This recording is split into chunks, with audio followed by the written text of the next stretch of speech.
Meu irmão e minha irmã, abra sua Bíblia no Evangelho de Marcos, no capítulo 11. Hoje nós vamos ver o momento em que Jesus tem uma atitude que não é costumeira, né? E por vezes até as pessoas que são calmas, elas precisam ter uma atitude mais enérgica diante da situação. Mas claro que é uma situação enérgica, com controle, nada feito sem controle emocional, porque um dos frutos do Espírito Santo é domínio próprio. Marcos capítulo 11, a partir do versículo 11, começa a contar que Jesus entrou em Jerusalém e ele se dirigiu-se ao templo. Ele observou toda a sua volta e, como já era tarde, foi para Betânia junto com os 12 discípulos. Betânia era uma cidadezinha que ficava bem próximo. Versículo 12.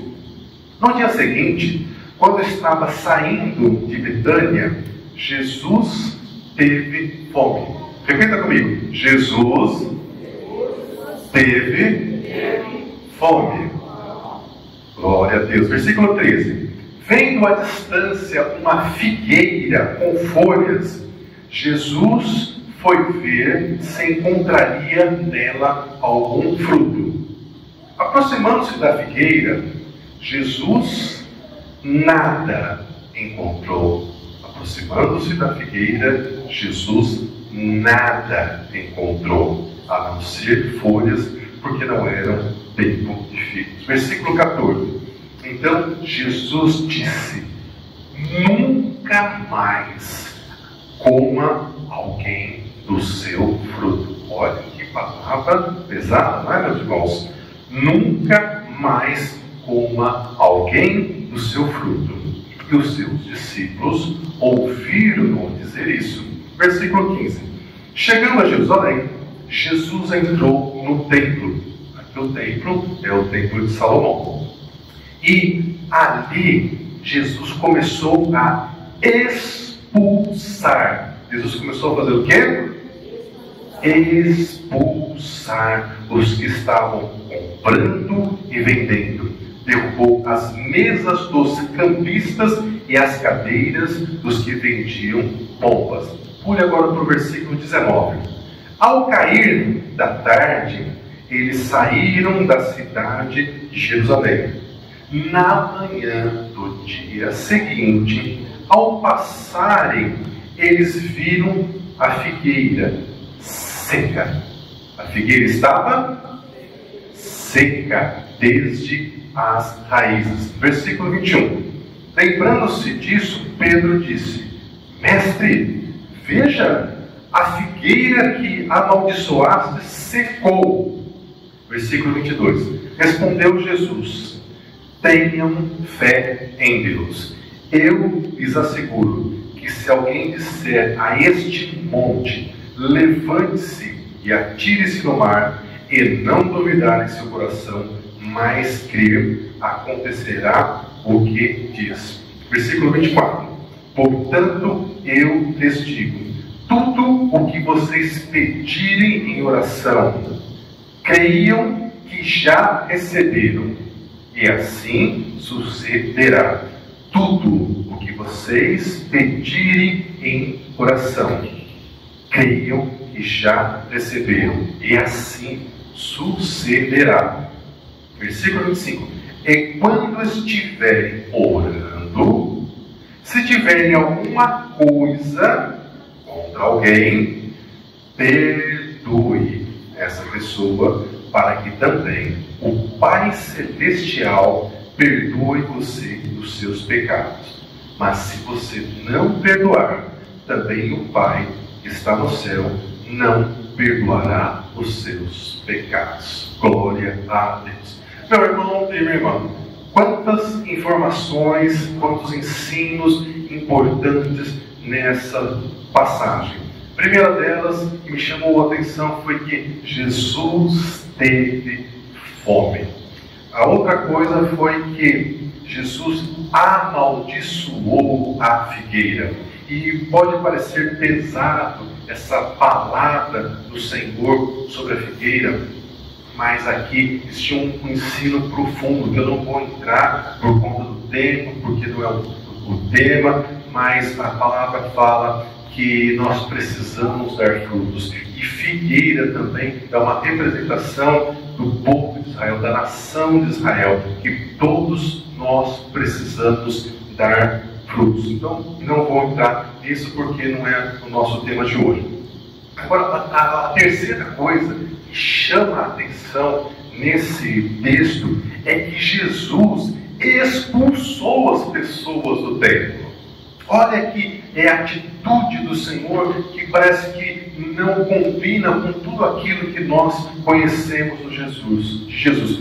Mas o amor faz com que nós tenhamos, por vezes, atitudes que são atitudes firmes daquilo que é necessário a ser feito. E eu quero explicar rapidamente, para que os irmãos não tenham dúvida, do porquê que Jesus expulsou as pessoas do templo. Uma das coisas que os irmãos precisam saber é que na cultura de Israel, todo homem acima de 20 anos, ele precisava pagar um imposto do templo. Era uma vez por ano só que ele fazia isso, e era um valor equivalente a aproximadamente 2 dias de trabalho de uma pessoa comum. Tem, inclusive, você deve lembrar daquele episódio em que Jesus chama Pedro e fala para Pedro: Pedro, vai pescar, você vai pescar um peixe, na boca do peixe tem uma moeda, você vem e paga o meu imposto. Você lembra disso? Então é por conta dessa questão do imposto do templo de Salomão, não é imposto para o Império Romano. E aí o que acontecia? As moedas tinham a cara do imperador romano. Tem até aquele momento em que perguntam para Jesus se era devido pagar imposto ou não, que era uma pegadinha para colocar Jesus em contradição. E Jesus fala assim: de quem que é a cara que está na moeda? Aí eles falam: de César. Aí Jesus fala: dê a César o que é de César e dê a Deus o que é de Deus. Então, o que acontece? Como a moeda tinha a cara de César, eles não aceitavam aquela moeda para pagar o imposto do templo, porque para eles aquilo era uma idolatria, que é a cara do imperador na moeda. Então, o que tinha que fazer? Eles tinham que trocar a moeda do Império Romano pela moeda que era aceita no templo, que seria hoje mais ou menos uma casa de câmbio. Por isso, inclusive, que a palavra fala cambistas, que eram justamente essas pessoas que trocavam. Só que, claro, que eles não trocavam um pelo outro. Tinha o lucro que ficava para o cambista, né? Então hoje, por exemplo, se você for viajar para outro país, como eu fui viajar para a Europa, você vai precisar comprar euro. Aí você leva o seu dinheiro em real, eles transformam em euro, e aí uma porcentagem eles cobram para fazer essa troca do dinheiro para vocês. São os cambistas. E aqui é a mesma coisa. E Jesus ficou inconformado porque eles estavam tendo um lucro acima daquilo que deveriam. E não somente isso, também fala que existiam animais, porque eles usavam os animais para fazer sacrifício. E aí, a pessoa, então, se ela pegasse e levasse um animal dela, por exemplo, eu chego lá e falo assim: olha, eu quero oferecer um sacrifício por mim e pela minha família. Aí eles iam olhar o animal tinha que ser perfeito. Então, esse animal trazido nunca estava bom, nunca serviu. Tinha que comprar um animal que era vendido no templo. E esse animal, lógico, que era caro. Então não existia só apenas a pomba que nós mencionamos nesse texto, mas também existiam ovelhas e bois, né? E no Evangelho de João, no capítulo 2, ele fala. E o João fala, inclusive, que Jesus não apenas expulsou, né? Jesus fez um chicote, né? E pegou o chicote, né? E aí todo mundo saiu. Mas por quê? E aí ele mesmo explica: pelo amor, pelo zelo, pela casa de Deus. Depois o texto vai dizer, e aqui nós entramos então na palavra que nós queremos trazer ao coração dos irmãos, que é: tudo o que vocês pedirem em oração, vocês receberão. E depois ele finaliza dizendo: perdoe as pessoas para que você receba o perdão de Deus. Meus irmãos, perdão é algo muito sério. A oração do Pai Nosso diz que se nós não perdoarmos, nós não vamos receber perdão. Então, perdão é algo que você tem que fazer, não porque você está sentindo que você chegou o tempo, o momento, que agora tudo já passou e que você pode perdoar aquela pessoa que te magoou. Não. Perdão é uma decisão racional que você faz como 1 mais 1 é 2. Você vai sempre ter que fazer isso. Eu preciso perdoar fulano, fulana, apesar de toda a mágoa, de toda a raiva que eu estou sentindo por ela, porque o Senhor me ensina que eu tenho que perdoar. Então você vai perdoar, você vai fazer a oração, de preferência em voz alta, ainda que seja no seu quarto, mas em voz alta, para que o diabo ouça que você perdoa essa pessoa, e no seu coração essa dor vai continuar. E toda vez que o diabo continuar buzinando no seu ouvido que você não devia perdoar, você vai: eu já perdoei essa pessoa, eu já perdoei essa pessoa, e aí então Deus vai começar a trazer cura no seu coração.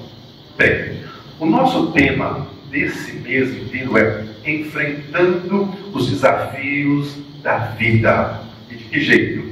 Com fé e confiança na palavra de Deus. E desafio, o que é desafio? Desafio é uma palavra bonita para falar dos nossos problemas, das nossas dificuldades, das nossas lutas. Então, nós precisamos enfrentar as nossas lutas do dia a dia com fé e confiança na palavra de Deus.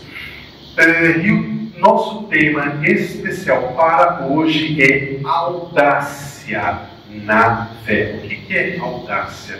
Audácia tem a ver com coragem, com ousadia de fazer aquilo que uma pessoa comum não faria, mas porque nós somos seres espirituais, nós acreditamos num Deus que faz milagre, nós acreditamos num Deus que nos capacita, nós podemos usar a nossa fé com audácia para fazer aquilo que outra pessoa não conseguiria fazer.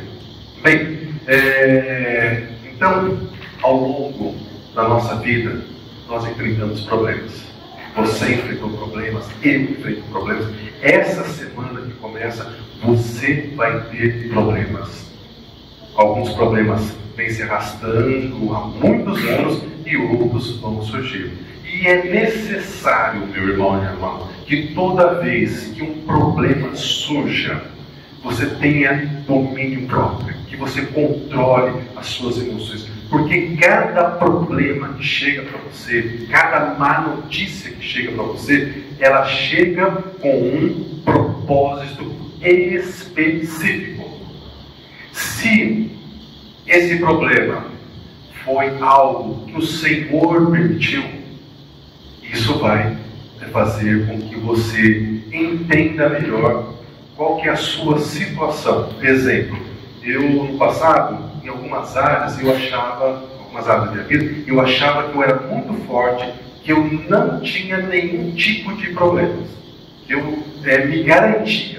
Eu nem precisava do Senhor, porque nessas áreas eu era muito forte, eu era muito bom. E Deus permitiu que eu começasse então a ficar vulnerável nessas áreas, para que eu entendesse que eu não era forte naquelas áreas. O que estava acontecendo é que Deus estava me protegendo e eu estava achando que era a força do meu braço que me garantia, mas não era. Então, toda vez que Deus prova você, como Deus provou a Abraão e outras pessoas na Bíblia, não é para Deus descobrir como é que eu e você iríamos reagir. Porque Deus conhece o passado, Deus conhece o presente, Deus conhece o futuro. Deus sabe como é que você vai reagir diante de uma prova. Toda vez que Deus permite que você passe por uma prova, é para que você entenda que naquela área, se não fosse o Senhor, você não iria dar conta. Então, quando chega um problema, a primeira coisa que você tem que fazer é: eu criei esse problema? Porque muitos problemas são nós mesmos que criamos. Não fui eu que criei, não foi você que criou esse problema. Então, qual que é a situação? Foi Deus que permitiu esse problema para que eu seja provado? Como, por exemplo, aconteceu com Jó? Foi Deus que permitiu. Então, eu preciso passar por essa prova. E aí tem até a música, né? Vou passar pela prova dando glória a Deus, né? Não é fácil, não. Cantar é fácil, mas passar pela prova dando glória a Deus não é fácil. Mas a gente precisa fazer isso. Agora, tem problemas que não fomos nós que criamos, não foi Deus que enviou aquilo para nos provar, mas foi o inimigo que colocou o problema na nossa frente, para justamente, de alguma maneira, roubar alguma coisa nossa. Porque a palavra fala que o inimigo vem para roubar, para matar e destruir. Então talvez ele queira roubar sua paz, queira destruir, a união familiar, queira fazer algum estrago. Então quando chega o problema, em vez de você reagir com o primeiro pensamento que vem na cabeça, você precisa parar, respirar e pedir a ajuda do Senhor. Senhor, misericórdia. O que é isso? E na maior parte das vezes, isso inclusive já foi estudado por cientistas, que toda reação emocional, quando você tem aquela raiva incontrolável, tudo mais, aquela raiva dura em torno de 3 segundos. Se você conseguir segurar sua língua 3 segundos, a partir do 4º segundo, você já consegue dar uma resposta racional. Porque às vezes você solta uma palavra que depois o estrago que você fez para você consertar, às vezes leva anos e às vezes ainda não consegue porque a pessoa fica magoada pelo resto da vida. Então, você precisa ter cuidado. E eu quero lembrar você que todo problema é problema. Agora, o que acaba comigo e com você não é exatamente o problema, mas é a maneira como eu e você reagimos ao problema.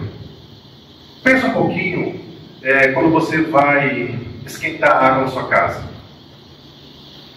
Você vai, por exemplo, cozinhar ovo, você vai cozinhar uma batata, ou você vai fazer o café. Você pega uma vasilha, você enche essa vasilha de água, você coloca lá no fogo. A hora que a água está quente, se você colocar sua mão, vai pelar sua mão, vai queimar sua mão. Não é verdade? Pois é. Mas essa mesma água quente, se você deixar o ovo lá, vai cozinhar o ovo. Vai cozinhar? Vai cozinhar o ovo. Você vai poder comer o ovo, porque o ovo ficou na mesma água quente que iria queimar a sua mão. Essa mesma água quente, se ao invés de colocar o ovo, se você colocar a batata, ela vai cozinhar a batata. Você vai poder comer a batata, porque agora essa batata vai ter uma outra textura, um outro sabor. Você vai fazer vários pratos, inclusive, com essa batata. Ao invés da batata, você poderia colocar feijão. E essa água que esquentou ia cozinhar o feijão. E ia te dar um feijão delicioso. Mas se você não quisesse também nem batata, nem feijão, se você quisesse tomar café, você pode colocar a água no café. Antigamente a gente colocava o café na água, né? Hoje com os filtros descartáveis e tudo mais, então a gente coloca o contrário. Mas essa água quente vai dar sabor ao café. Então, a água quente, se ela representa os problemas, é a mesma situação conosco no nosso dia a dia. Todos os problemas que chegam, por mais difíceis que sejam, nós precisamos entender qual o propósito que está atingindo aquilo. Não tem propósito nenhum, é só para fazer você ser uma pessoa melhor. E a palavra declara que Deus que começou uma boa obra em mim e você, Ele vai continuar essa mesma boa obra até o dia de Jesus voltar, ou até o dia dele voltar para você.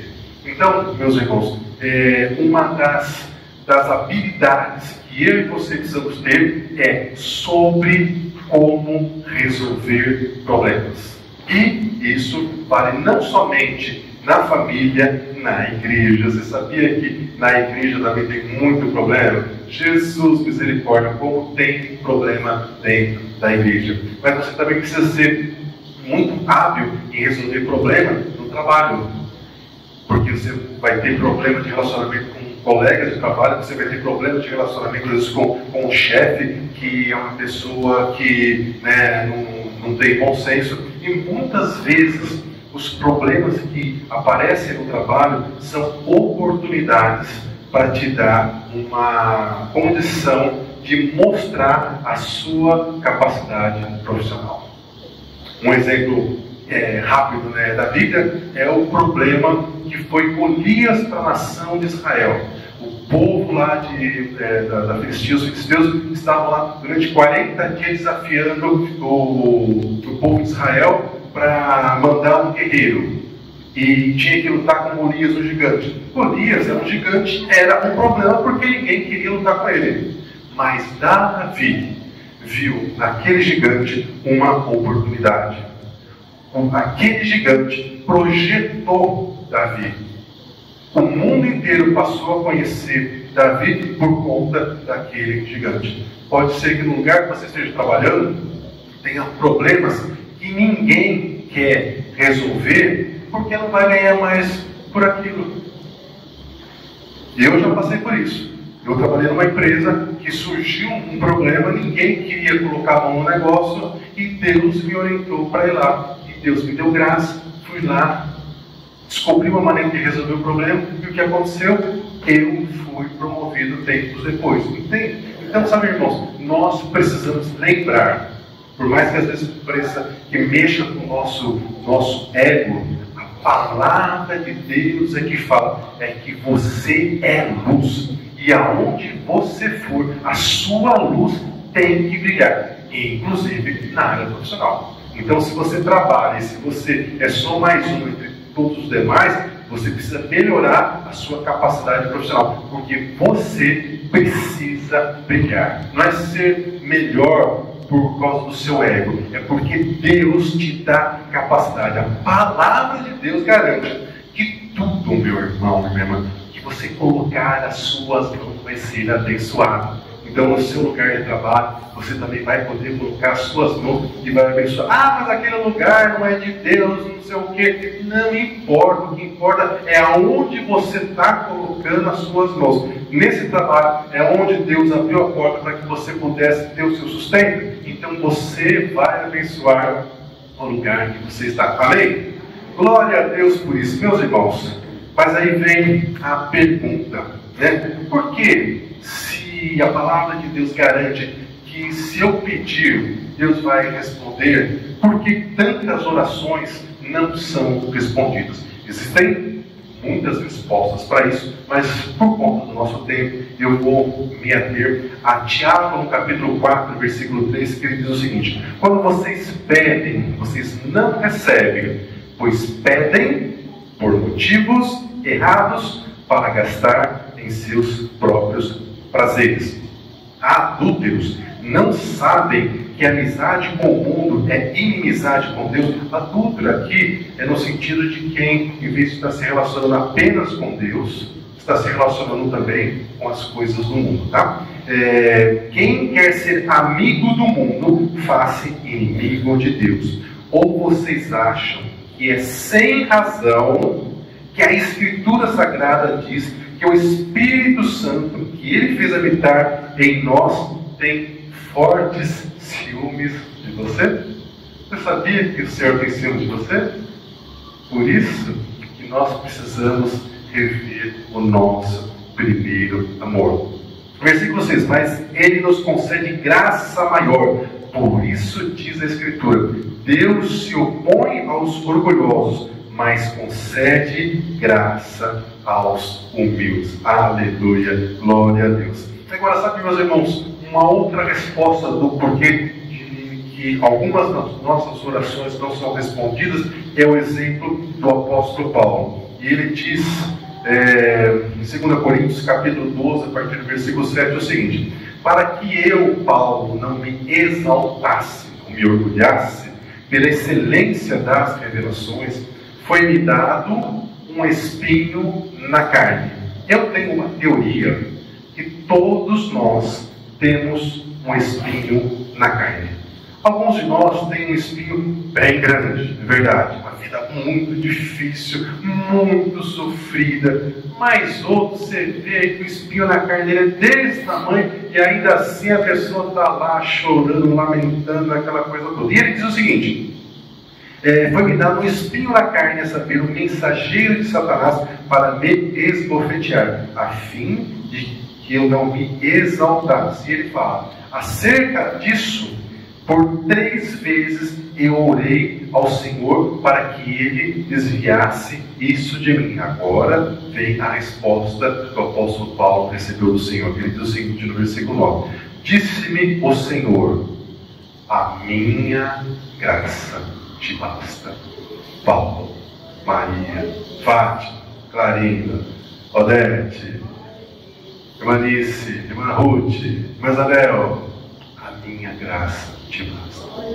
A minha graça te basta, porque o meu poder se aperfeiçoa na sua fraqueza. Não é na sua força, não é nas suas qualidades, é na sua fraqueza. Aí então, o apóstolo Paulo, diante disso, diz: de boa vontade, pois me gloriarei nas minhas fraquezas, para que em mim habite o poder de Cristo. Por causa disso, sinto prazer nas fraquezas, nas injúrias, nas necessidades, nas perseguições, nas angústias, por amor de Cristo. Por amor a Cristo. E ele diz: porque quando estou fraco, estou forte. Quando estou forte, achando que é o meu braço, na verdade, coitado de mim, como eu estou fraco. Mas quando eu me sinto fraco, mas o Senhor está me protegendo e eu estou debaixo das suas asas, aí então eu sou forte. Meu irmão, minha irmã, a audácia na fé. Nosso tema de hoje. A sua fé é pequena?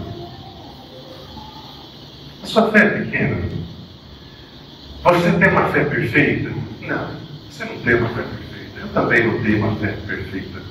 E eu gosto muito do apóstolo Tomé, porque eu me identifico com ele. Quantas vezes eu me coloco como Tomé? Se eu não ver, eu não vou crer. E também disse, né? Se eu não ver as marcas nas mãos dele, eu não vou acreditar. E Jesus chega, dá uma dura no Tomé e diz: põe aqui o seu dedo, Tomé, para de duvidar e creia. Mas nós não temos ainda uma fé perfeita. E talvez seja por isso que eu sou apaixonado pelo capítulo 9 de Marcos, que conta um episódio que um pai chega para os discípulos e pede para os discípulos de Jesus expulsar um demônio que estava atormentando a vida do filho dele. E os discípulos não conseguem expulsar aquele demônio. Então Jesus chega e esse pai fala para o Senhor Jesus o seguinte: se podes fazer alguma coisa, tem compaixão de nós e nos ajuda. E Jesus diz o seguinte: tudo é possível àquele que crê. E o pai responde: Senhor, eu creio, ajuda a minha falta de fé. Ué, mas ele crê ou ele não crê? Porque aqui são dois extremos, né? Mas eu penso que essa frase desse homem é a nossa realidade, né? Ele poderia dizer a mesma coisa, dizendo: Senhor, a minha fé não é perfeita. Talvez eu nem tenha fé suficiente.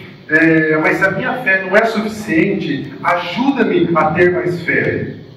O fato é que, com essa pequena declaração sincera desse homem, a impressão que dá é que Jesus se deu por satisfeito com essa pequena fé desse homem, cheio ainda de dúvidas, porque afinal ele estava ali diante do Senhor. E então o Senhor deu uma ordem, aquele espírito imundo saiu, e a palavra fala que o filho ficou como se estivesse morto, como se tivesse morrido. As pessoas chegaram a dizer: o menino morreu, mas o Senhor Jesus tomou o menino pelas mãos e o menino ficou em pé. Então talvez tenha coisas na sua vida que esteja precisando de uma declaração sincera da sua parte: Senhor, minha fé é tão pequena, mas ajuda na minha falta de fé, ajuda-me na minha incredulidade.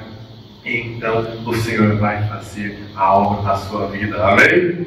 Aleluia, glória a Deus. Então, meus irmãos, quero convidar os irmãos do louvor para retornarem e quero lembrar as palavras de Jesus, mas agora descritas por Mateus no capítulo 21, quando ele disse: eu garanto a vocês, disse o Senhor Jesus, Se vocês tiverem fé e não duvidarem, poderão fazer coisas como esta, como a figueira que secou, e muito mais. Vocês poderão dizer a este monte: levante-se e jogue-se no mar, e isso acontecerá.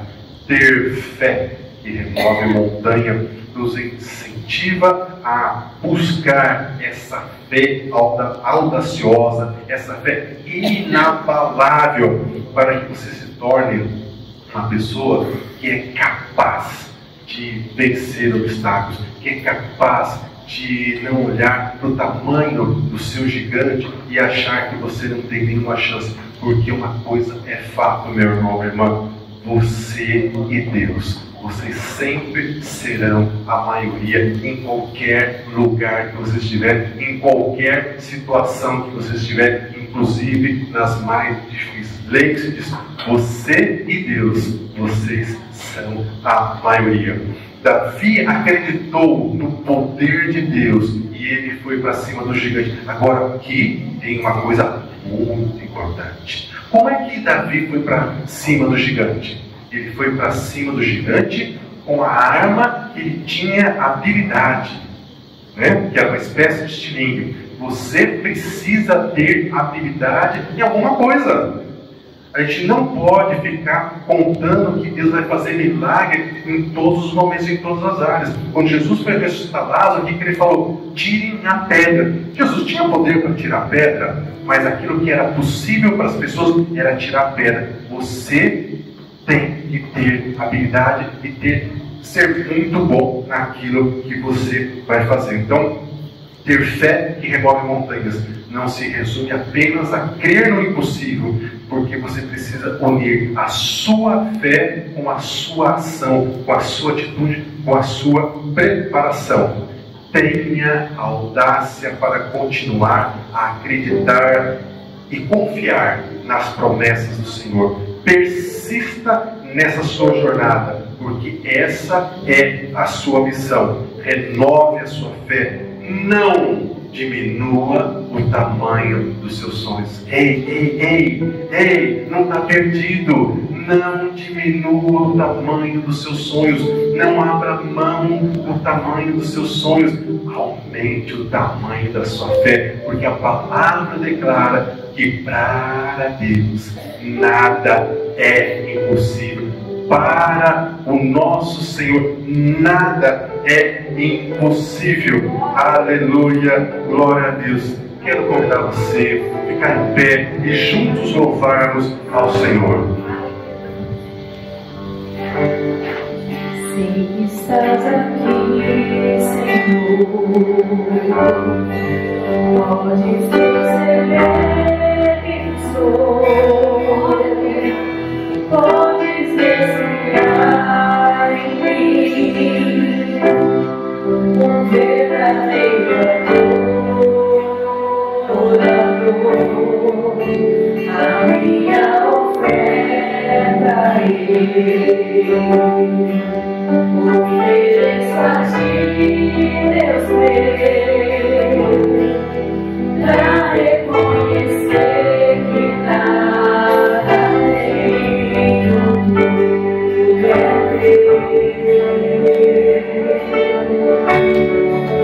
quero te adorar, ainda que a figueira não floresça. Quero me alegrar, mesmo se o dinheiro me faltar. A vitória vem, mesmo que pareça que é o fim, pois Tu és fiel, Senhor, fiel a mim. Tu és fiel, Senhor, eu sei que Tu és fiel. Tu és fiel, Senhor, eu sei que Tu és fiel.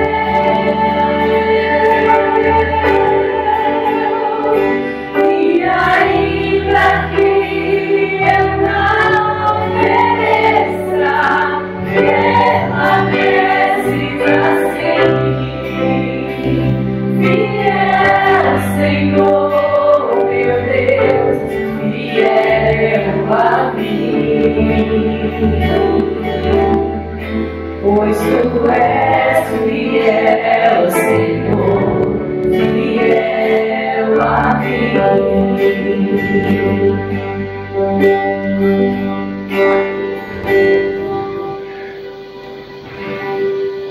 Algumas pessoas disseram hoje: Senhor, eu preciso que o Senhor fale comigo. O Senhor me deu uma palavra específica sobre essa situação que eu estou vivendo, porque eu não estou aguentando mais. Eu preciso saber se o Senhor está comigo, se o Senhor existe, se o Senhor vai me ajudar, o que vai acontecer, porque eu não aguento mais.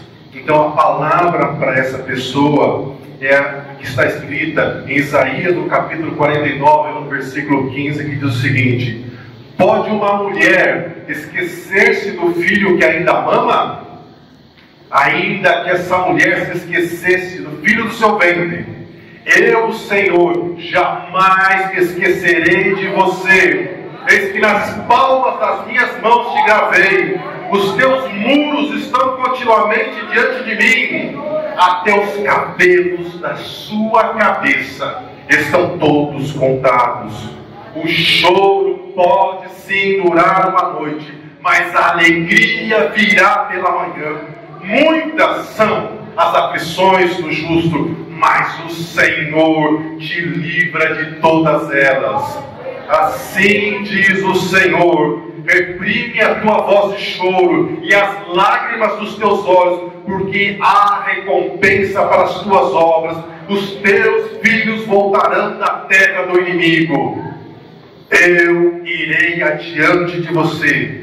Eu, Senhor, endireitarei os caminhos tortuosos, quebrarei os portões de bronze e despedaçarei as fechaduras de ferros.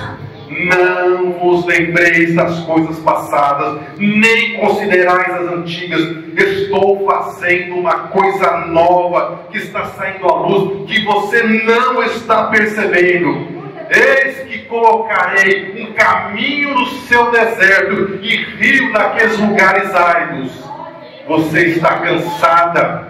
Venha a mim. Todos aqueles que estão cansados, sobrecarregados, e eu lhe darei descanso.